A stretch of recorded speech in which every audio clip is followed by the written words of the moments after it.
အားလုံးပဲမင်္ဂလာပါ Story Rush Recap Channel ကနေကြိုးစိုးလိုက်ပါတယ်ဗျ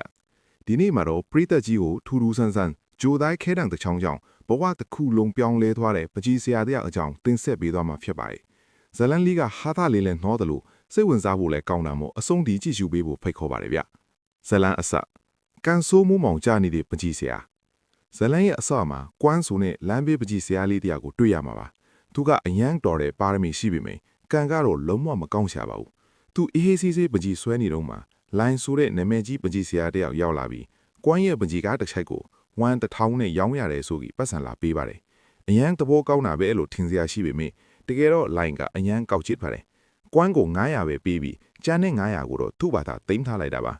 ပိုးပြီးစိတ်ပြတ်ဖို့ကောင်းတာကလိုင်းရဲ့ဘေးမှာရှိနေတဲ့အမျိုးသမီးကကွမ်းရဲ့ရည်စားဟောင်းရှာရှာဖြစ်နေတာပါလိုင်းကရှာရှာကိုတမင်ခေါ်လာတာပါစင်းရဲနဲ့ပကြီးဆရာကိုထားခဲ့ပြီးချမ်းသာတဲ့သူ့နောက်လိုက်ခဲ့တာမှန်တယ်ဆိုတာကိုကွမ်းရှိမှလာကြွားတာပေါ့ကွမ်းရဲ့ဘဝကတော့တကယ်ကိုတနာစရာရောရဲစရာရောကောင်းနေပါတယ်ပတ်စံလည်းမရှိအသေးလဲကွဲအိမ်ပြန်ရောက်တော့လေအိမ်လာကတောင်းတဲ့အင်ရှင်ကတကားဝမှာစောင့်နေပါသေးတယ်ဒါပေမဲ့ဒီအရာအားလုံးကမကြခင်မှာပြောင်းလဲသွားမှာပါထူးဆန်းတဲ့ခဲတံကိုစော့တင်တွေ့ရှိခြင်းနောက်ပိုင်းမှာကွမ်းဟာပြကန်းပိုင်ရှင်အာဝေနဲ့တွေ့ပြီးသူ့ရဲ့နောက်ဆုံးလက်ကျန်ပတ်စံလေးနဲ့ပကြီးပြဝေမှာပါဝင်ဖို့ကြိုးစားပါတယ်ဒါပေမဲ့အာဝေကသူ့ပကြီးကားတွေကိုအယမ်းညံ့လေလို့အဖြစ်တင်ပြီးစီရာကြီးလိုင်ရဲ့လက်ရတွေနဲ့နှိုင်းရှင်ပြီးနှိမ်ချပါတယ်အဲ့ဒီမှာရေလျားကောင်းတာကအဲ့ဒီဆရာကြီးလိုင်ရဲ့လက်ရတွေဆိုတာတွေကကွမ်းစီကနေဝယ်ပြီးလိုင်ကသူ့နာမည်တက်ထားတဲ့ကွမ်းရဲ့လက်ရတွေပဲဖြစ်နေတာပါ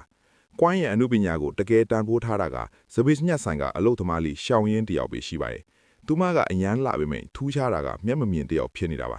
မျက်မမြင်တယောက်ကပကြီးကားကောက်တာကိုဘလို့သိတယ်လဲဆိုတာကဇလန်ရဲ့ပထမဆုံးထူးခြားချက်ပါပဲတရက်မှာရှောင်းရင်းကိုလူရုပ်တန်တချို့ကနှုတ်ဆက်တဲ့အခါကွမ်းကဝင်ကဲပေမဲ့သူကိုယ်တိုင်ပဲအရိုက်ခန့်လိုက်ရပါတယ်ချမ်းသာတဲ့တထေးကြီးတွေဖြစ်လာခြင်းတညမှာကွမ်းနဲ့သူ့တငယ်ချင်းမုံဖားတို့အရက်တောက်နေတော့မှကောင်းကင်မှာ UFO တစ်စိမ်းပြန်တန်းလာတာကိုကွမ်းမြင်လိုက်ရပါတယ် UFO ဘော်ကနေဂျိုးသား3ယောက်ဆင်းလာတာကိုသူကဖုန်းနဲ့ဗီဒီယိုရိုက်ဖို့ကြိုးစားတော့ဖုန်းမီလင်းသွားတာကြောင့်ဂျိုးသားတွေလန့်ပြီးထွက်ပြေးသွားကြပါတယ်သူတို့ပြေးသွားတဲ့မြေချင်းပေါ်မှာထူးချမ်းတဲ့တုတ်ချောင်းခဲတံတစ်ချောင်းကြံခဲ့ပါတယ်